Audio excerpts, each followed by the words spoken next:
আসসালামু আলাইকুম প্রিয় শিক্ষার্থীবৃন্দ, প্রতিদিনের মতো আজকেও আমি তোমাদের সামনে হাজির হলাম। আজকে তোমরা যারা বিবিএ অনার্স ফার্স্ট ইয়ার আছো বা BBS first course degree first year আছো, তোমাদের জন্যই প্রিন্সিপালস অফ অ্যাকাউন্টিং যে সাবজেক্ট আছে সেখান থেকে অ্যাডজাস্টিং এন্ট্রি বা সমন্বয় দাখিলার খুব ইম্পর্ট্যান্ট একটা সাজেশন নিয়ে হাজির হলাম। সাজেশনটি সলভ করার আগে সাজেশনের যে প্রশ্ন সেই প্রশ্নটা একটু আগে আমরা বুঝবো, তারপরে এ ধরনের প্রশ্ন আসলে তোমরা কিভাবে খুব দ্রুত এবং নির্ভুলভাবে সলভ করতে পারো সেটা তোমাদের দেখাবো। খেয়াল করে স্ক্রিনে আমরা সাজেশনের প্রশ্নটা নিয়ে আসলাম। আমরা যদি প্রশ্নটার দিকে খেয়াল করি, give the adjusting entry of the following transaction, অর্থাৎ নিচের যে লেনদেনগুলো আছে সেগুলোর সমন্বয় জাবেদা দাও। এই যে অ্যাডজাস্টিং এন্ট্রি বা সমন্বয় জাবেদা, এমন কোনো বছর নাই পরীক্ষা আসে নাই, তার মানে তোমাদের যে পরীক্ষা সামনে সেটা তো আসবে। মনোযোগ দিয়ে খেয়াল করবা। তার আগে আমি রিকোয়েস্ট করব, অ্যাডজাস্টিং এন্ট্রির একটা বেসিক ক্লাস আমার ইউটিউব চ্যানেলও দেওয়া আছে, আমার পেজও দেওয়া আছে। আশা করি সেটা তোমরা দেখে নিছো, কারণ বেসিকটা তোমার যদি ক্লিয়ার হয় তাহলে যে কোনো ধরনের অ্যাডজাস্টিং এন্ট্রি তুমি পারবা। তারপর আমি বেসিক থেকে আলোচনা করে বা বেসিক থেকেই একদম ধরে ধরে তোমাদেরকে আজকের ক্লাসটা করাবো। একদম টানবা না, যদি টানো তাহলে কিন্তু তোমার বেসিক জিনিসগুলো মিস হয়ে যাবে। একটু খেয়াল করি সবাই। এখানে 1 থেকে 8টা ট্রানজ্যাকশন দেখতে পাচ্ছি আমরা। এই জন্য এই 1 থেকে 8টা ট্রানজ্যাকশনকে আমরা এখন সমন্বয় জাবেদা করব। তো সমন্বয় জাবেদার জন্য আমরা একটা ঘর রেডি করি। আগে আমরা পরবর্তী পেজে আসলাম, উপরে অ্যাডজাস্টিং এন্ট্রিজ, ডেটের একটা কলাম দিলাম বা তারিখের, accounts title and explanation, reference, ডেবিটের টাকা, ক্রেডিটের টাকা। অর্থাৎ আমরা সাধারণ জাবেদার ঘর যেরকম, অ্যাডজাস্টিং এন্ট্রির ঘরও বা সমন্বয় জাবেদার ঘরও একই রকম। প্রথম আমরা যে সমন্বয় বা ট্রানজ্যাকশন সেটা যদি দেখি, 1 নাম্বার বলছে স্টোর সাপ্লাইজ কস্টিং টাকা 3000 হ্যাজ বিন ইউজড, মানে স্টোর সাপ্লাইজ যে মজুদ ছিল সেখান থেকে 3000 টাকা মূল্যের স্টোর সাপ্লাই ইউজড হয়ে গেছে। প্রথমে তোমাকে জানতে হবে স্টোর সাপ্লাইজ জিনিসটা কি। স্টোর সাপ্লাইজ হলো সম্পদ। এই সম্পদ থেকে 3000 টাকা ব্যবহার হয়ে গেছে, তার মানে সম্পদ কমে গেছে। আমরা জানি সম্পদ কমলে ক্রেডিট হয়, বাড়লে ডেবিট হয়। তার মানে এখান থেকে বুঝতে পারছি যে স্টোর সাপ্লাইজ ক্রেডিট হবে। ইউজড মানে কি? ব্যবহার হওয়া। তাহলে স্টোর সাপ্লাইজ থেকে খরচ হয়ে গেছে, খরচ হলে কিন্তু আবার ডেবিট হয়, সেজন্য স্টোর সাপ্লাইজ এক্সপেন্সেস ডেবিট হবে আর স্টোর সাপ্লাইজটা ক্রেডিট হবে। দেখো আমরা এই যে 1 নাম্বার দিয়ে স্টোর সাপ্লাইজ এক্সপেন্সেস ডেবিট 3000 টাকা, স্টোর সাপ্লাইজ ক্রেডিট 3000 টাকা। আবার খেয়াল করো, খরচ বাড়লে ডেবিট হয়। আমরা বেসিক ক্লাসে কি শিখছি? খরচ বাড়লে ডেবিট হয়, সেজন্য স্টোর সাপ্লাইজ এক্সপেন্সেস ডেবিট হয়েছে। আর সম্পদ কমলে ক্রেডিট হয়। স্টোর সাপ্লাইজ একটা সম্পদ, ওই সম্পদ থেকে খরচ হওয়াতে কিছুটা সম্পদ কমে গেছে, সেজন্য store supplies credit. Two record adjusted store supplies expenses. আমরা পরের ট্রানজ্যাকশনটা দেখি। 2 নম্বরে কি বলছে? Service provided but unbilled for টাকা 6000। এটার অর্থ কি? সার্ভিস প্রোভাইড মানে সেবা প্রদান করছে, বাট কিন্তু আনবিল্ড মানে বকেয়া, ফর টাকা 6000। খেয়াল রাখবা, সার্ভিস মানে হলো আয়। সার্ভিস মানে কি? আয়। আয় হয়েছে বাট ওইটার টাকা এখনো বকেয়া আছে। আমরা সবাই জানি আয় বকেয়া হলে দেনাদারের সৃষ্টি হয়। আয় বকেয়া হলে কিসের সৃষ্টি হয়? দেনাদারের। তার মানে এখানে 6000 টাকার দেনাদারের সৃষ্টি হয়েছে, আর দেনাদার জিনিসটা একটা সম্পদ, সেজন্য দেনাদার ডেবিট হবে। আয় বাড়ছে, পাশাপাশি আয় বাড়লে ক্রেডিট হয়, সেজন্য সেবায় ক্রেডিট হবে। তাহলে আমরা দেনাদারের ইংরেজিকে accounts receivable, account receivable debit করব আর সার্ভিস রেভিনিউ ক্রেডিট করব। আমরা যদি দেখি 2 নম্বরে, এই যে দেখো, অ্যাকাউন্টস রিসিভেবল ডেবিট 6000 টাকা, সার্ভিস রেভিনিউ ক্রেডিট 6000 টাকা। অ্যাকাউন্ট রিসিভেবল কেন ডেবিট? আয় বকেয়া হওয়াতে দেনাদার বাড়ছে, দেনাদার একটা সম্পদ, সম্পদ বাড়লে ডেবিট হয়, সেজন্য ডেবিট হয়েছে। আর আয় বাড়লে ক্রেডিট হয়, সেজন্য সার্ভিস রেভিনিউ ক্রেডিট হয়েছে। To record service provided but unbilled, অর্থাৎ সেবা প্রদান, বকেয়া সেবা প্রদান হিসাবভুক্ত হইল। পরবর্তী আমরা যদি ট্রানজ্যাকশনটা দেখি, বলছে কি দেখো, অ্যাক্রুড ইউটিলিটিস এক্সপেন্সেস ফর টাকা 3000। অ্যাক্রুড শব্দের অর্থ হলো বকেয়া। ইউটিলিটিস এক্সপেন্সেস মানে উপযোগ খরচ, যেমন গ্যাস বিল, বিদ্যুৎ বিল, পানির বিল, এগুলোকে বলা হয় ইউটিলিটি এক্সপেন্সেস। 3000 টাকার ইউটিলিটি এক্সপেন্সেস বকেয়া আছে। আমরা জানি কোনো খরচ বকেয়া থাকলে ওই খরচ পরিমাণ বাড়ে। মনে করো ইউটিলিটি এক্সপেন্সেস আগে ছিল 3000, নতুনভাবে বকেয়া হয়েছে আরও 3,000, তাইলে মোট 6,000 হয়ে গেছে। তার মানে খরচ বাড়ছে, খরচ বকেয়া হলে খরচ বাড়ে, খরচ বাড়লে খরচ ডেবিট হয়, তার মানে ইউটিলিটি এক্সপেন্সেস ডেবিট হবে। তাহলে ক্রেডিট কি হবে?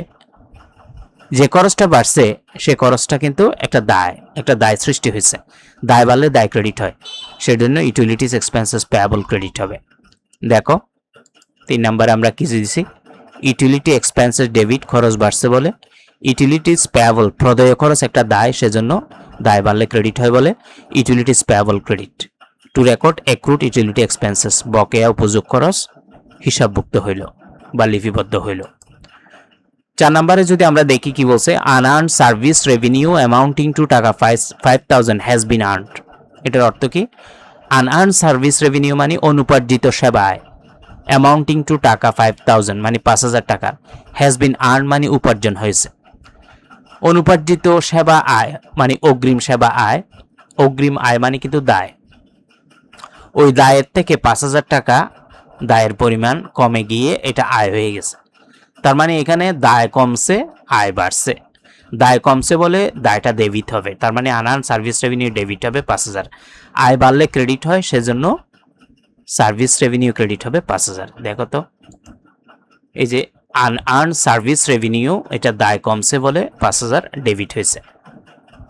সার্ভিস রেভিনিউ আয় বাড়লে কিন্তু ক্রেডিট হয়, সেজন্য সার্ভিস রেভিনিউ ক্রেডিট হয়েছে 5,000। To record unearned service revenue earned, অনুপার্জিত সেবায় উপার্জন হয়েছে যেটা, সেটা লিপিবদ্ধ হইল।